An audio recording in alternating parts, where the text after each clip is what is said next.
こんにちは。私は日本で約11年間生活して今カナダで暮らしています。今日は日本で外国人として感じたこととカナダで極めて気づいた外国人の気持ちについて話します。これは誰かを批判するだけではなく、もっとお互いを理解できる社会になってほしいと思っています。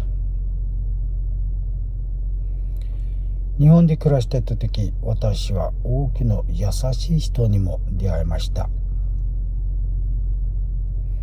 日本が大好きですし、感謝していることもたくさんあります。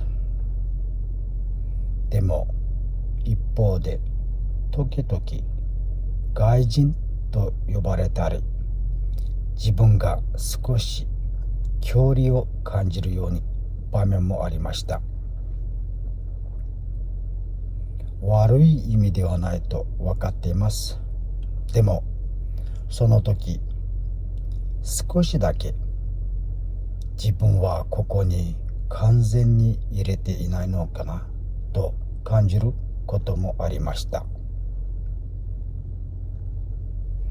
今カナダで外国人として生活していて、同じような気持ちを他の人たちも持っていることに気づきました。言葉がうまく伝わらない不安や文化の違いということをちょっとした一言で安心したり、逆に気づいたりすること。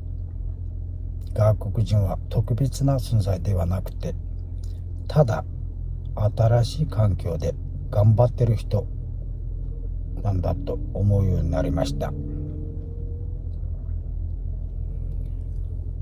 これから日本はもっと多くの外国人と一緒に生活する社会になっていくと思っております。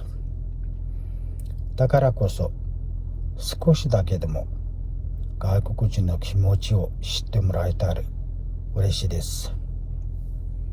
そして外国人側も日本の文化や考え方を理解することが大事だと思っております。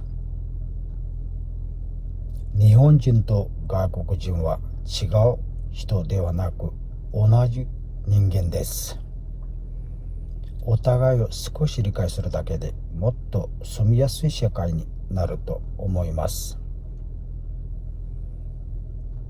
見てくれてありがとうございます。また次の動画でお会いしましょう。